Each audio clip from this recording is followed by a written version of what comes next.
இன்றைக்கு இந்த தாக்குதலுக்கு முன்னாடி நீங்க எடுத்துக்கிட்டீங்கன்னு சொன்னா ஈரானுடைய ஒரு அறிவிப்பு வெளிவந்தது. அந்த அறிவிப்புல அவர்களுடைய ட்ரோன் தாக்குதல்களுடைய 10வது மற்றும் 11வது வேவ் தாக்குதல்களை ஆரம்பித்ததாக சொல்லி இருந்தார்கள்.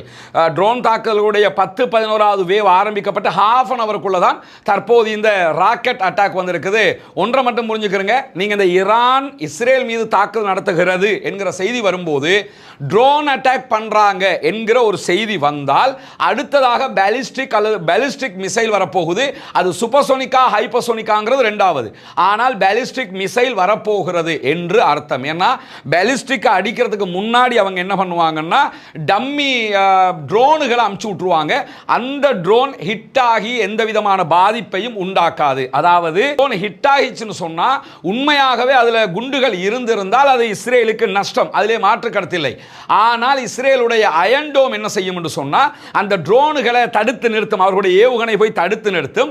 எனவே அது தடுத்து நிறுத்தி விட்டால் ஈரானுக்கு அது நஷ்டமாகிவிடக் கூடாதுங்கிறதுனால அவங்க என்ன பண்றாங்கன்னா டம்மி ட்ரோன்ஸ் அனுப்புறாங்க. டம்மி ட்ரோன்ஸ்னா ட்ரோன்ஸ் ஒரிஜினல் தான், அதுல எந்த ஒரு வெப்பனும் இருக்காது. எனவே அவங்களுக்கு அந்த நஷ்டம் வராது, ட்ரோன் செய்கிற காசு மட்டும் தான் அவங்களுக்கு போகும். அதனால டம்மி அமுச்சு விட்டுருவாங்க.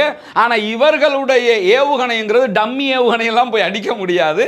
அது அவர்கள் வைத்திருக்கிற ஒரிஜினல் ஏவுகணை தான். போய் அயன் டோம் என்ன செய்யும்னா உடனே ஏதோ வந்துருச்சு போல என்று சொல்லி உடனே போய் ஹிட் பண்ணும். அதை அடிச்சு முடிச்சு அடுத்த ஏவுகணையை ஃபில் பண்றதுக்கு உள்ளாக ஆட்டோமேட்டிக்கா ஃபில் ஆகாது நமக்கு தெரியும். அவங்க மேனுவலாகத்தான் அதை ஃபில் பண்ணணும். அதை ஃபில் பண்ற கேப்புக்குள்ள அடுத்ததாக ஹைப்பர்சோனிக் அல்லது சூப்பர்சோனிக் பாலிஸ்டிக் ஏவுகணை தாக்குதல்கள் நடத்தப்பட்டுவிடும். எனவே தற்போது வந்திருப்பது சிஜ்ஜீலா, ஃபத்தாஹு 1 ஃபத்தாஹு 2 அல்லது அதற்கு பிறகு வந்த தயாரிப்புகளா என்பதையெல்லாம் பொறுத்திருந்து பார்க்கலாம். அடுத்தடுத்த அறிவிப்புகள் வந்துவிடும்.